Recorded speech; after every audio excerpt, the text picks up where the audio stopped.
Welcome, welcome, welcome, everyone. It's Arki Hodges here, president of the Black Achievement Fund, and I am here today for another info session for those of you who are just tuning in and want to know what the Black Achievement Fund is all about. Here is the place to find out everything to know about the Black Achievement Fund and why you should join today. All right.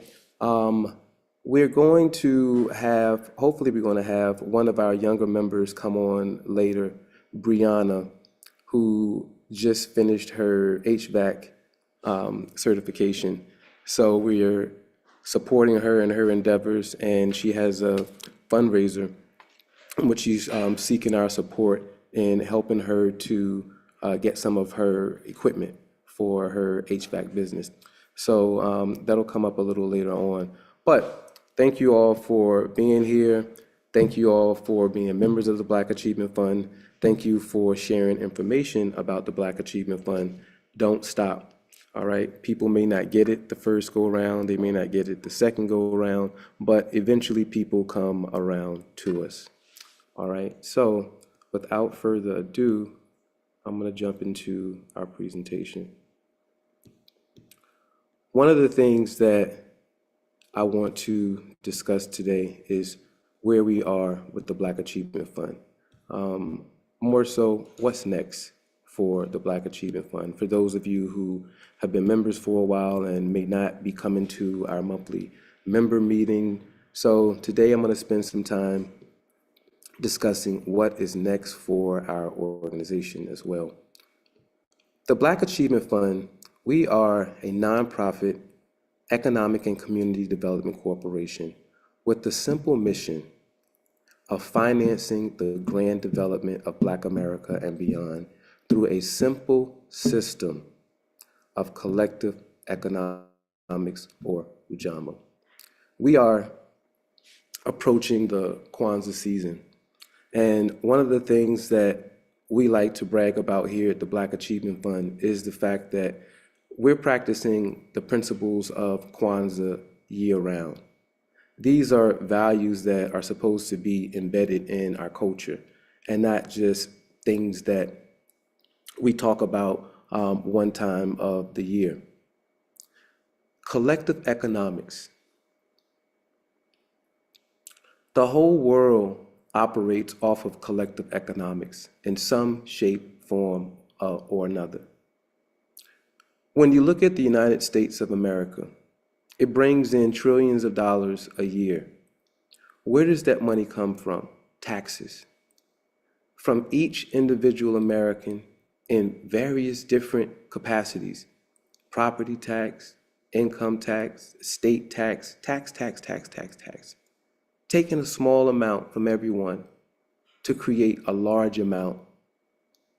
It's a very, very simple concept. We came up with the Black Achievement Fund as college students at the University of Virginia way back in 1997. And it was the most simple solution that we could have thought of for the economic independence of Black people and the Black community. We started saying, well, why can't we use the same mechanism that others use to become wealthy, to enrich ourselves, to provide for ourselves? And thus, the Black Achievement Fund was born. Some of the considerations that we discussed when developing the Black Achievement Fund was affordability. We wanted every Black person to have an opportunity to contribute to the upliftment of our community, to contribute to their own personal liberation. And it was during a time in which we were consistently hearing, Oprah Winfrey should be doing this, Michael Jordan ain't doing enough for the Black community, da da da da da da da da. And we were saying, is it fair for the few billionaires that we have to be responsible for the welfare of the entire Black race? Is that a fair burden to place on a few individuals who have expansive empires to manage and oversee? No, it's not. We wanted a way for us to be able to create a mass movement that was based upon our strengths, not our weaknesses, that were based upon things that we could do ourselves with the resources that we currently have in hand. There's over 50 million Black people in the United States alone. And the Black Achievement Fund is open to anyone who believes in our mission, regardless of race, religion, political preference, or sexual orientation. But that doesn't mean that we have a structure that will allow for non-Black leadership to emerge and redirect the mission of our organization. Our mission is our mission and is solidified, and that is to finance the grand development of Black America. Anything contrary to that is against our mission. But we wanted all of us to understand how important we were to each other. We wanted us to understand how powerful we are as individuals, meaning that you could move the needle at $9 a month for your community.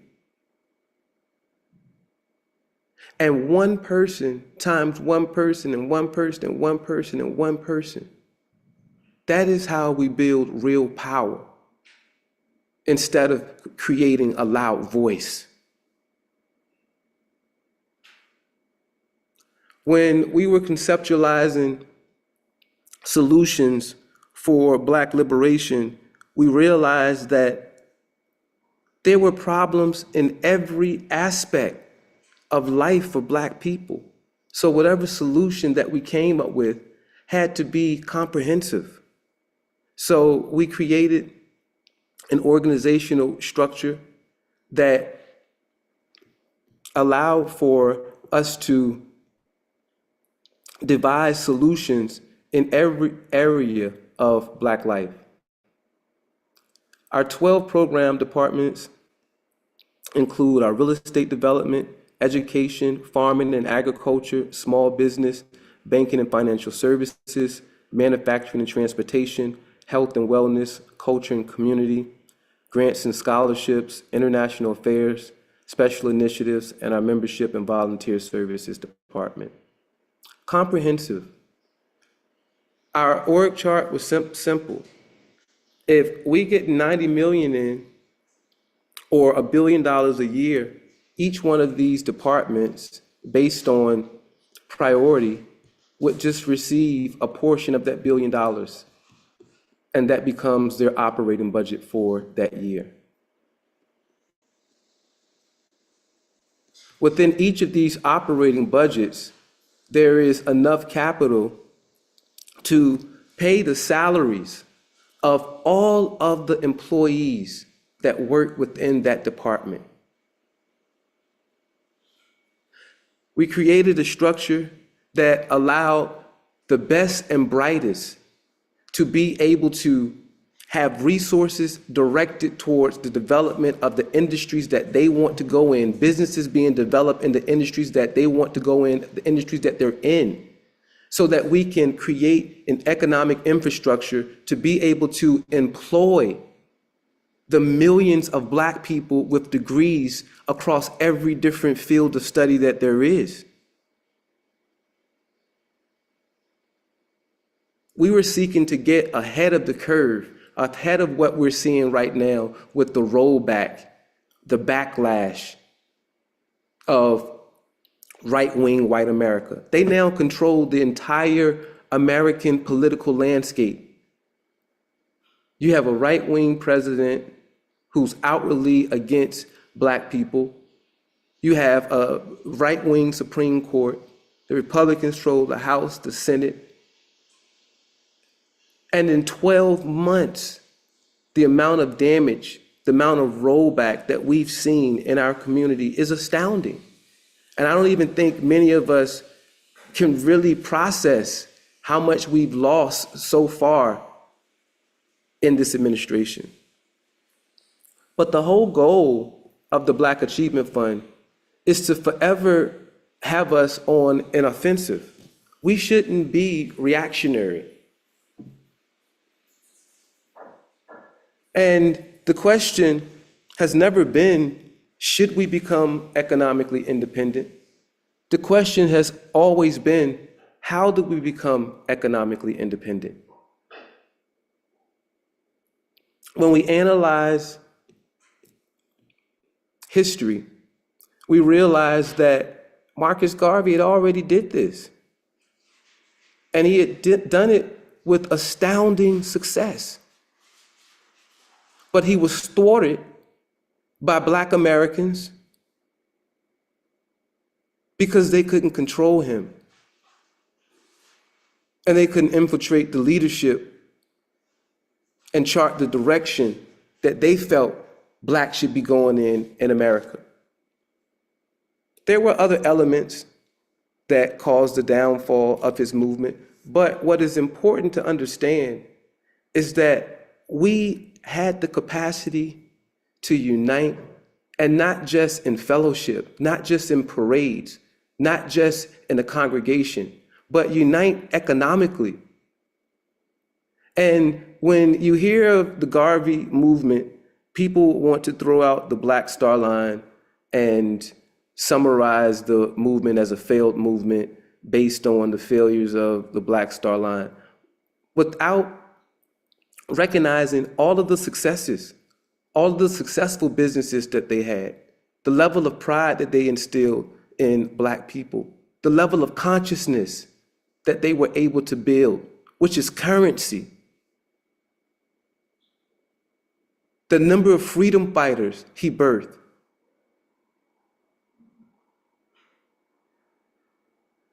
So we're saying to ourselves, in the 21st century, we have more sophisticated technology.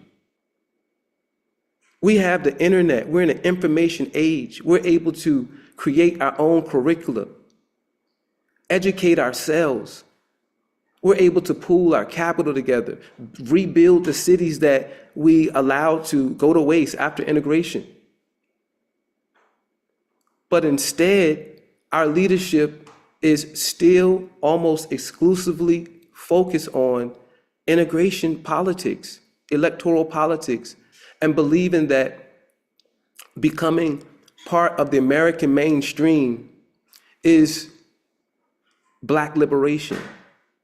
And while that may be Black liberation for some, we here at the Black Achievement Fund recognize that that's not liberation to a whole segment of our community. For us, liberation is self-determination. But self-determination costs. You can't be self-determining without organization. You can't be self-determining without capital. You can't be self-determining without owning and managing and running your own social and economic institutions. It's all talk. So what we said here at the Black Achievement Fund is 1/5 of us, $9 a month, what can we accomplish? $9 a month, what can we accomplish? 10 million people. That's $90 million a month. We had over 100 Black hospitals during segregation. We only have one Black hospital today. That's the Howard University Medical Center. Instantaneously, under this model, this simple model, not fancy, not complicated, doesn't take big words, multiple degrees, doesn't take any of that. It takes consciousness, it takes will, it takes trust.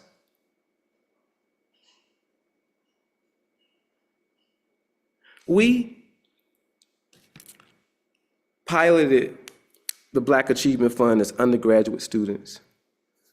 I can't even tell you how many man hours we put in developing the first 100-page business plan for the Black Achievement Fund and the Black Achievement Fund marketing campaign. We built this and we conceptualized this before the internet, before e-commerce.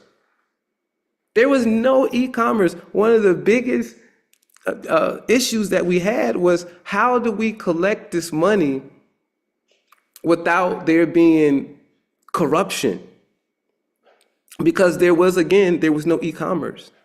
And then we started thinking about the Garvey movement again. It was like, man, he had thousands of people collecting cash on behalf of the UNIA, and they had to be honest to go back and deliver the cash.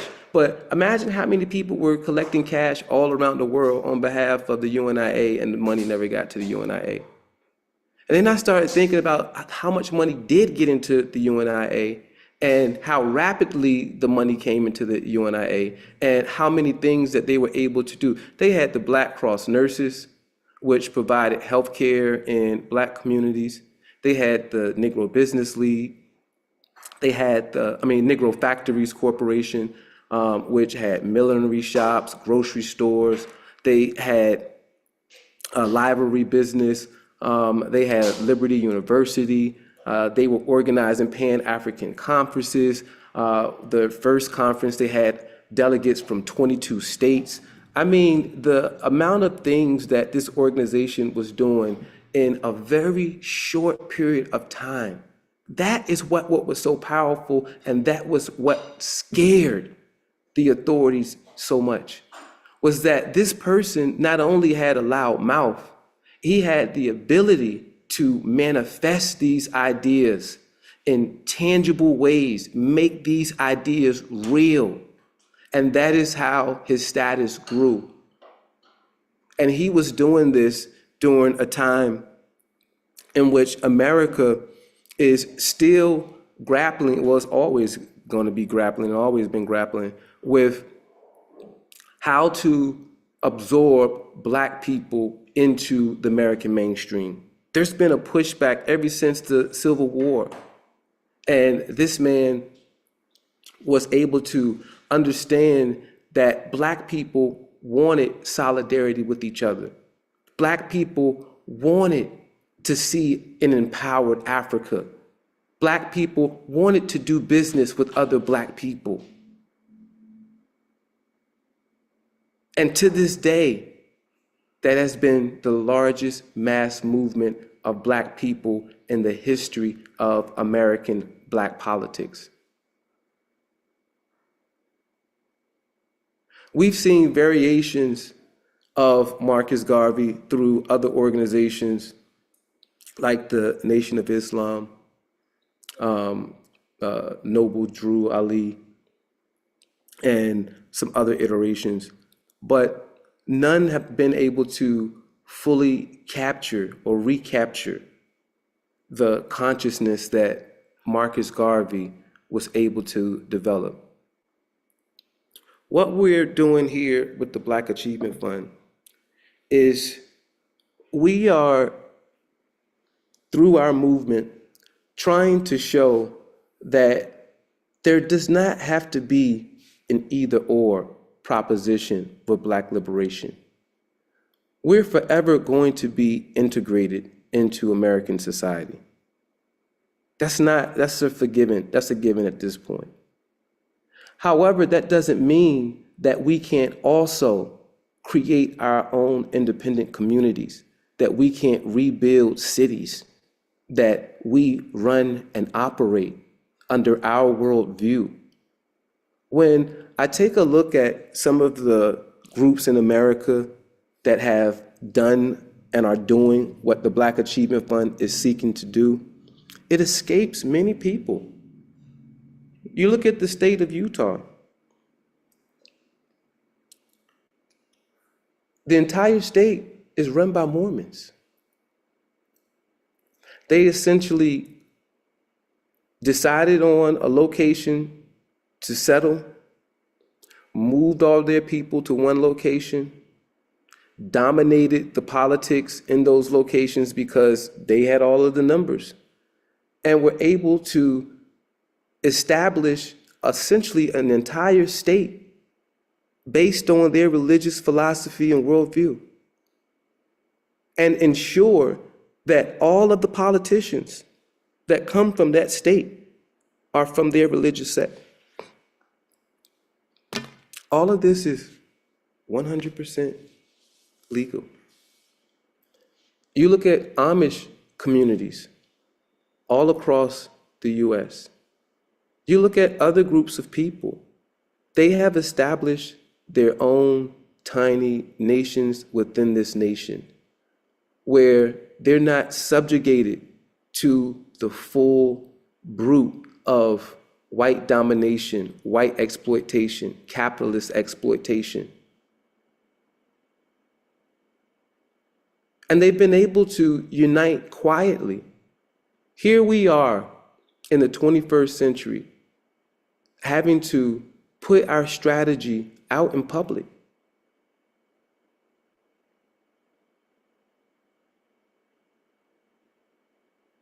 I'm in Atlanta, Georgia.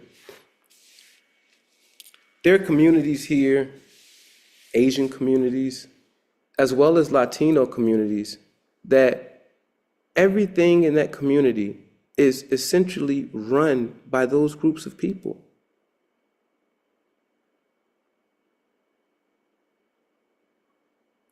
We are talking about doing the same thing for our own people.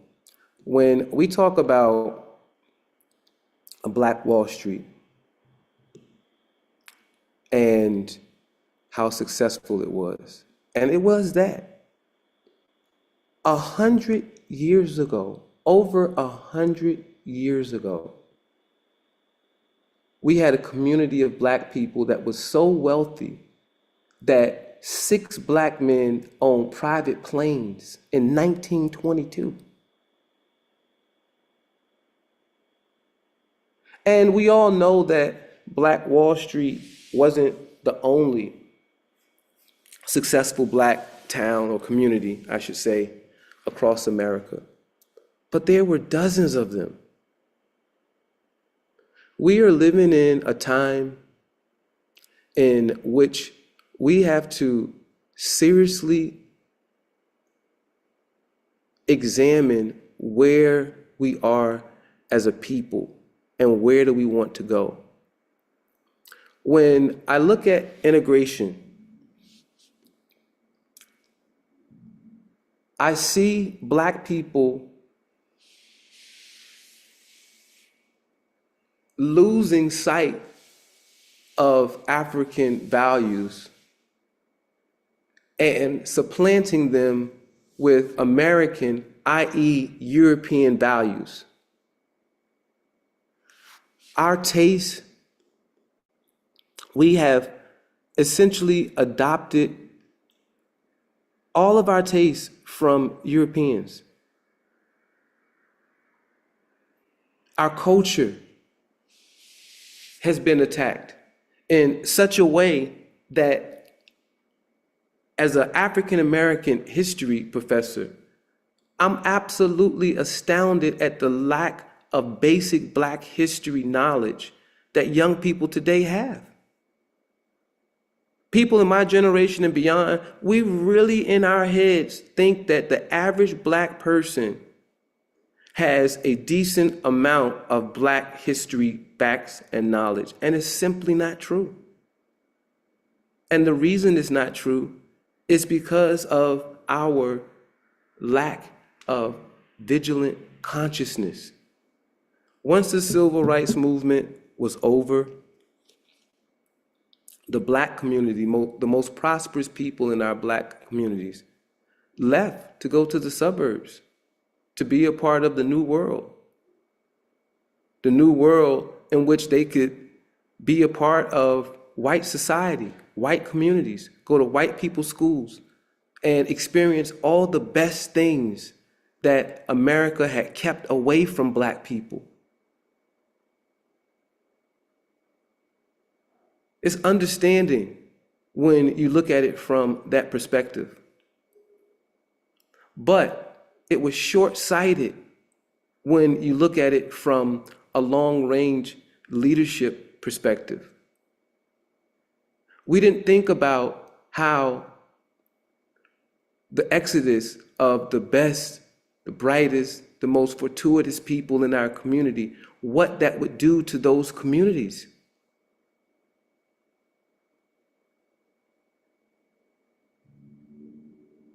We didn't say, okay, integration in the business world shouldn't be a one-way street.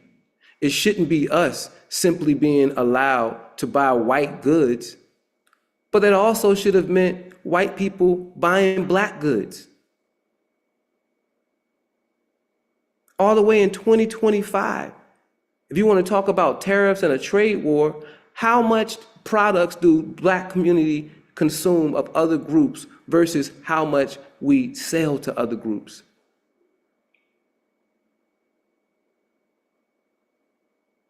We have to realize, and one thing that I've realized is that nobody supports black businesses other than black people. I think about all of the businesses, black-owned businesses I know of in Atlanta.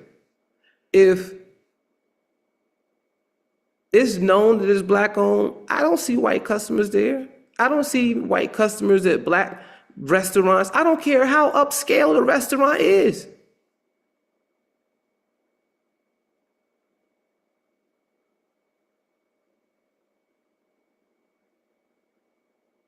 I don't see other groups of people patronizing our businesses, no matter how good the product is, no matter how upscale the business is, the restaurant is. You simply don't see it.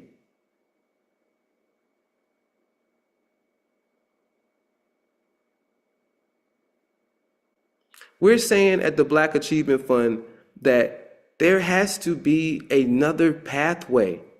There has to be Pan-Africanism, a viable Pan-Africanist model that can showcase our capacity to build again and to be self-governing, to establish the institutions that we need in order to further our culture, further develop our children in a way that we want. A black person would have never come up with social media. We're social people. Why would we come up with a digital way to communicate where we don't ever have to physically touch the person, physically be in the same space with a person, but our whole world now exists on a computer? That level of detachment, that's not an African worldview. The devastation that social media has done in a very short period of time, we haven't even begun to be able to seriously calculate it.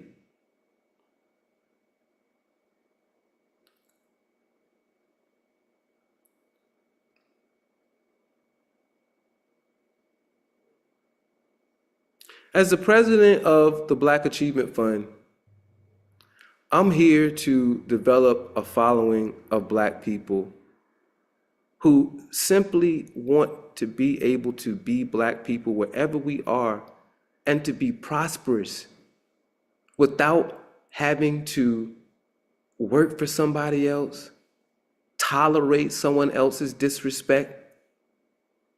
I want to be able to live in a community where the houses aren't all on top of each other, if that's the lifestyle that I want, where the streets aren't all narrow, where fresh food is grown right there, where there's real law and justice for black people. These aren't things that are impossible. But again, it seems that all of our leadership is singularly devoted to integrationist strategies for black liberation. Even as we watch an administration turn back a century's worth of work, civil rights work, in 12 months.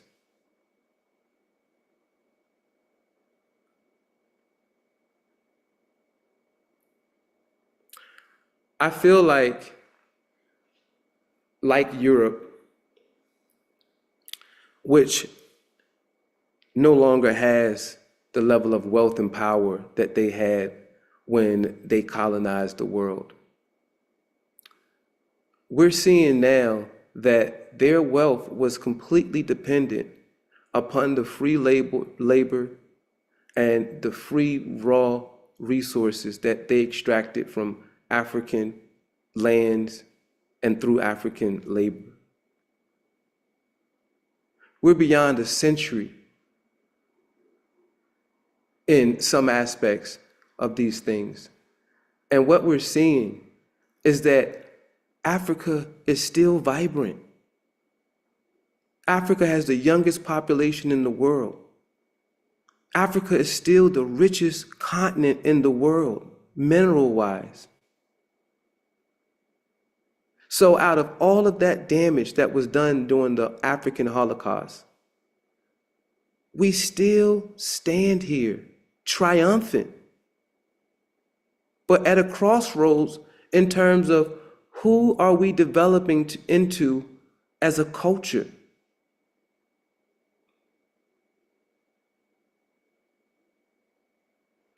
As an Africana scholar and historian, I study Black people the world over, not just here in America. And what I see is that as much as you have Black people wanting to bridge the gap throughout the diaspora of Black people and truly form an African confederation, you have so many that have been poisoned by anti-Black, anti-African propaganda. And they hide under, I'm an American, or I'm an African American, or African people ain't done this, or these people ain't done that. When we look at where we are in the United States of America, we've been divided by race, by the powers that be, and we have an administration that is now screwing everybody over.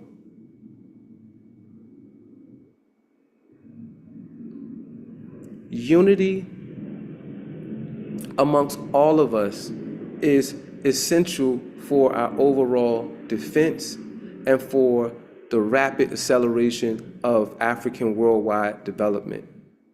When I look at what's happening into the world, we thought it was bad 20 years ago, 30 years ago. We have no idea how worse it has gotten with the rise of AI technologies, cryptocurrency technology, and things like that. This technology requires millions and millions and millions of gallons of fresh water every single day. Do the research. Now, we already know that there has been a mounting crisis around water, fresh water, from Iran to India to California to Mexico City.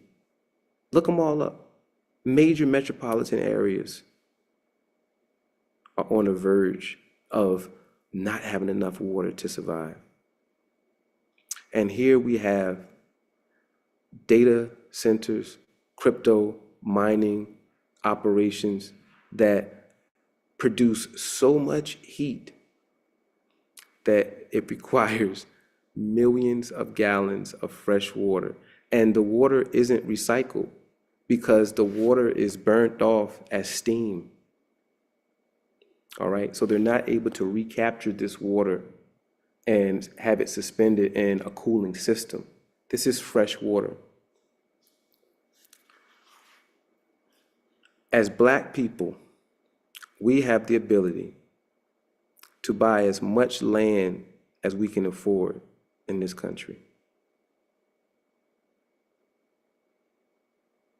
Other groups have quietly bought up large swaths of land here in America. Underneath the groundwater is a valuable source of fresh water for many communities. As a group of people, as a strategy, we need to be able to occupy land that has fresh water where we can grow fresh food. And all of these things just sound like talk until we go back to our model and the simplicity of the model. And I'm going to turn to where the Black Achievement Fund is now. I talked about the Pan-African Leadership Establishment. I talk about it often because we are a part of that leadership establishment. And the Black Achievement Fund is a Pan-Africanist organization. I also come from the integrationist world. So I know that world intimately. The Pan-Africanist leadership establishment, we are still learning the business of business. In order to manifest our strategies, our solutions, we need to have independent capital. In order for the integrationist leadership establishment to manifest their solutions, they're saying, our pathway, you get white capital. Our pathway, you get jobs from white people. Our pathway, you go to white people's schools. Our pathway, you use mainstream white hospitals. And this is the quality that you're getting. So our competition, no matter how much we can argue against their strategy, they're saying that we have brought about solutions at this scale, at this quality. Now you have access to all of these things where you did not have access to them before. So our leadership has been successful. When we look at the Pan-Africanist leadership establishment, it says that we're supposed to build our own. We're supposed to establish our own colleges and universities and educate ourselves. We're supposed to establish our own businesses and support our own businesses. We're supposed to build our own banks and so on and so forth and support our own. So our community is looking at the extent to which this Pan-Africanist leadership establishment can manifest its solutions for Black liberation.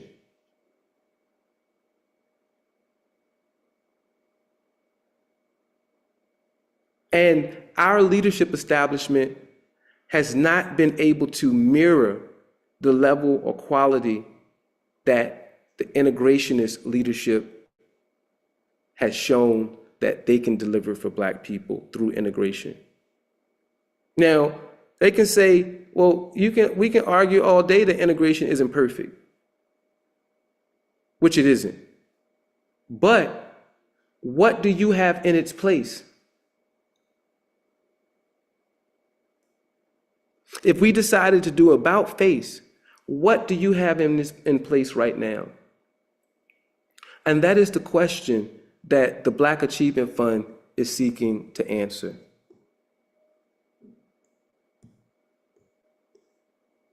If we had the capital, what is the organizational structure? How will we divvy up the money? How will we make sure that the capital is disseminated comprehensively? How can we make sure that we are hiring the best of the best? The very first thing is that you gotta have a budget. You can't hire the best of the best without a budget. You can't run an independent school system without a budget. You can't run a hospital without a budget.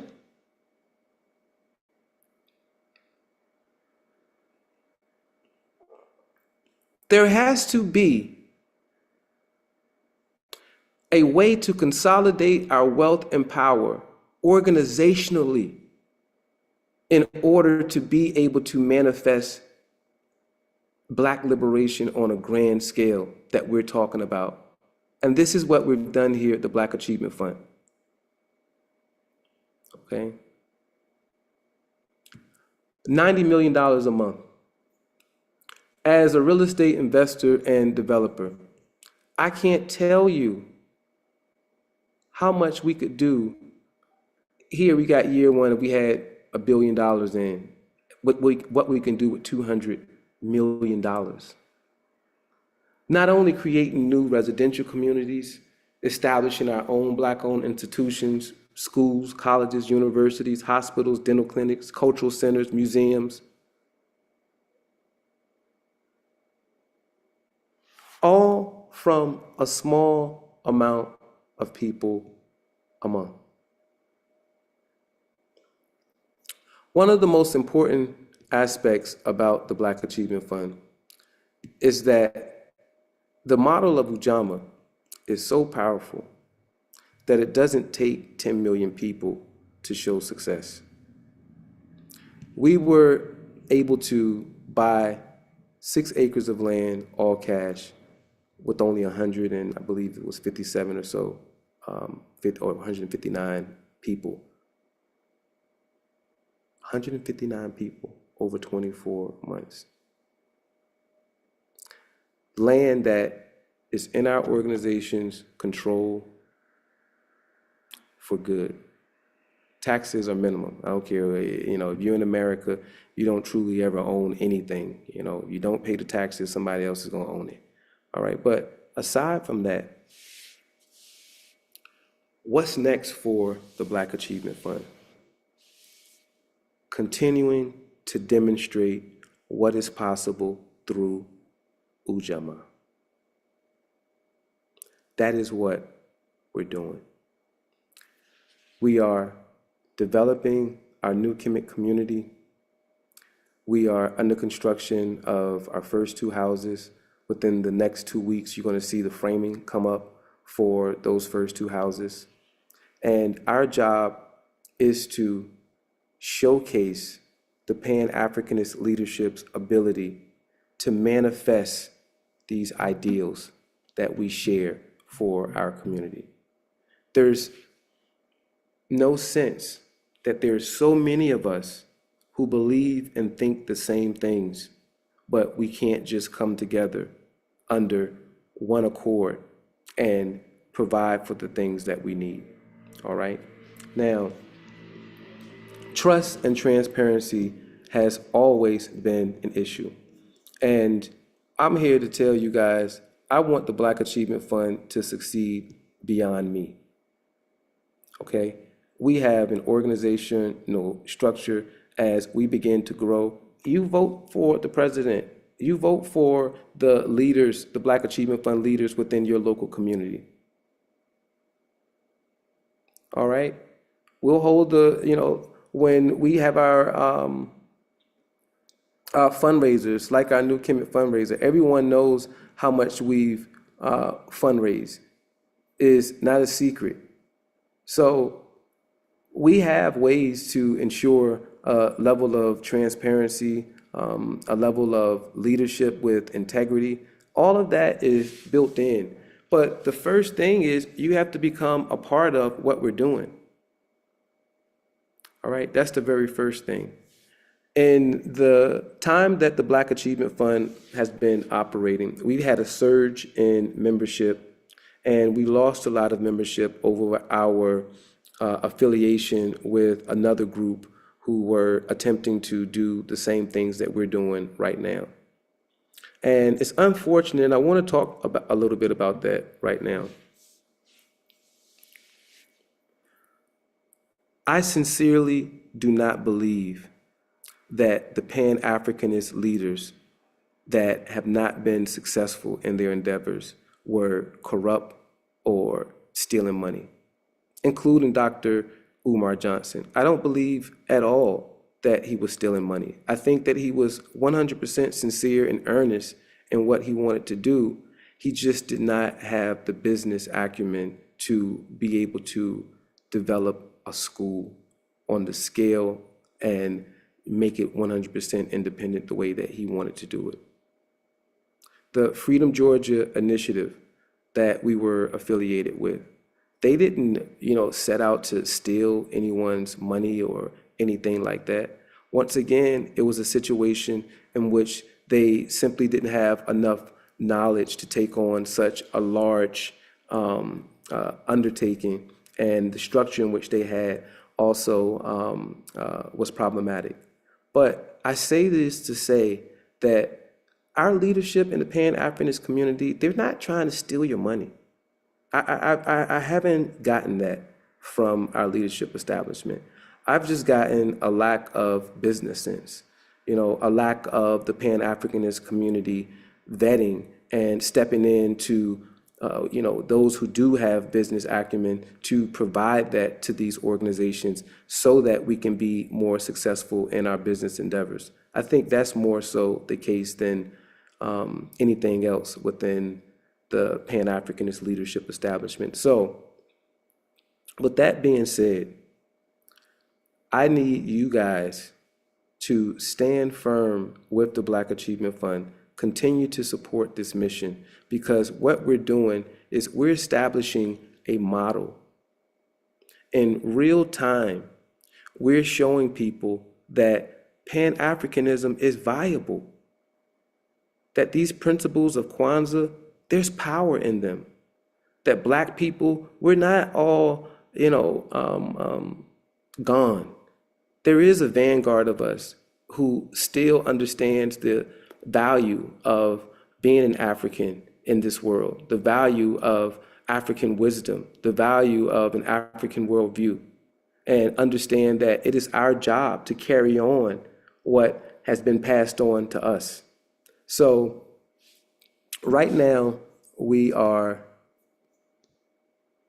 raising capital to build our very first guest house on our collectively owned land in Toomsboro, Georgia.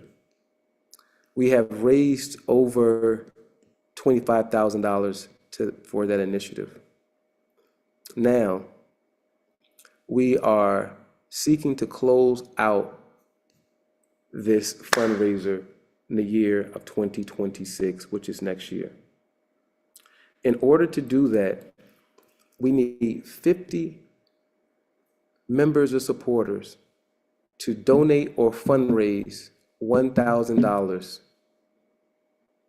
which will give us $50,000, which will allow us to reach our goal of $75,000 to finance the development or construction of our first collectively owned home.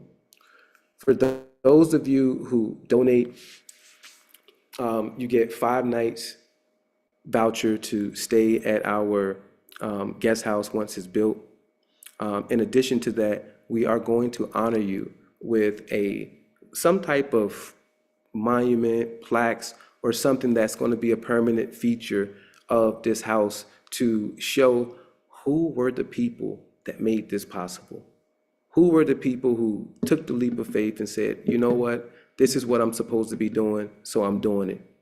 I'm not just talking, I'm putting my money where my mouth is. All right? So this is happening. If you've already donated $1,000 and you already have vouchers for the 5 nights, if you participate in this, you are eligible for an additional 5 nights. And those people who donate above and beyond $1,000, everyone is going to be recognized based on the amount that they contribute overall to the building of this. And we're doing this because we want people to see how individuals matter, how an individual person matter. And we want people to see that, I'm doing something bigger than myself. We want to showcase members who have the dedication, who have the consciousness. We want to showcase who these people are. And we want to give them the ability to say, hey, join me. I believe in this. So we are seeking 50 people. We already have 10 people who have pledged. So we need 40 more people for our 50 for 1,000 New Kemet fundraiser. And this is going to be going out today. It's going to be going out all next week. I'm doing some other promo ads and videos for it right now. But this is what we're doing right now with the Black Achievement Fund. All right. We want to showcase action. We want to showcase building. And right now, we have been blogging the construction of the first couple houses in our New Kemet community. For those of you who want to check that out, you go to our website, you go to New Kemet, and you scroll down to our blog.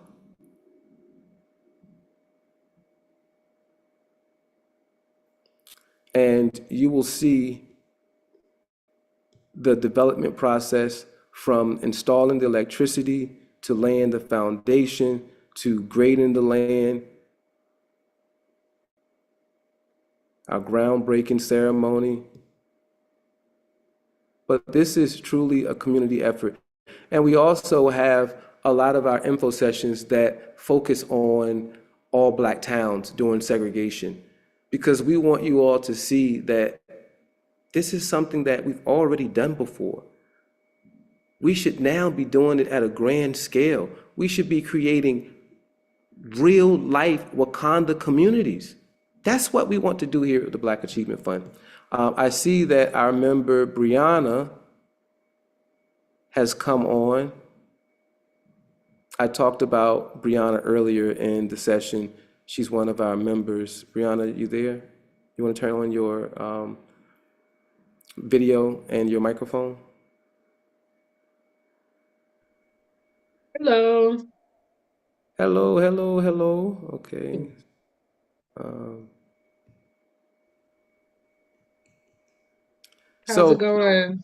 it's going great. Brianna is one of our younger members of the Black Achievement Fund. She's been a member now for what, maybe a couple of years?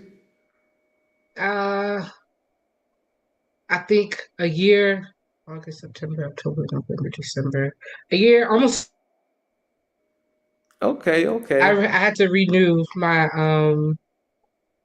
membership. So my membership right now, it's a year and a half. Okay, awesome, awesome, awesome. Well, I was talking about you earlier in the info session, and I was sharing with our community how proud we are that you completed your HVAC certification, and that Yes. we, as the Black Achievement Fund, want to support your new business and help you to get all of the supplies that you need in order to be a HVAC technician. So you want to talk a little bit about the experience and share with us how we as a community can support you and purchase some of the things that you need? Yes. So I went to HVAC school. So I'm in Florida right now. So sending hellos from Florida. And I went to Valencia Technical School for HVAC, and I'm actually the first woman to enroll, the first woman to graduate. And I didn't know that when I was taking the tour. I was like, okay, I see guys here, like that's okay. It's trades. It's going to be a lot of men. And when they're like, "Oh, you're the first woman," actually, we never had a lady come in this program, and I was like, oh, why not? Like my mindset is, oh, I'm doing something for my family to increase my skills. Like I don't want to be at Walmart for the rest of my life. I was working at Walmart in a movie theater. I want to work full time. I don't want to do part time. So my thoughts was, okay, let me enroll in school. Let me get this 3 months. It was a 3 month program. Let me get through these 16 weeks and learn everything that I can, and it's been challenging, you know. HVAC is heating, uh let me see, heating, ventilation, and air conditioning. So it's not just air conditioning, it's uh, a lot of workings inside the home. And I could have learned about the, what do you call it, the commercial, but I just wanted to stick to the residential side, which is just homes. I know I have great customer service skills, so like all I need is the experience. And so I graduated, and my instructors, they're very proud of me. I still keep in touch with them. I got hired like a week before graduation. I got to a company. Um, I've been working with the company. I think it's been a little over. like 4 months. I got an opportunity pretty much to cross train. So I'm learning how to dispatch technicians. And with dispatching, I'm answering phones, answering emails. And they're like, hey, do you want to learn how to install air conditionings? And I was like, yes, but I don't have any tools.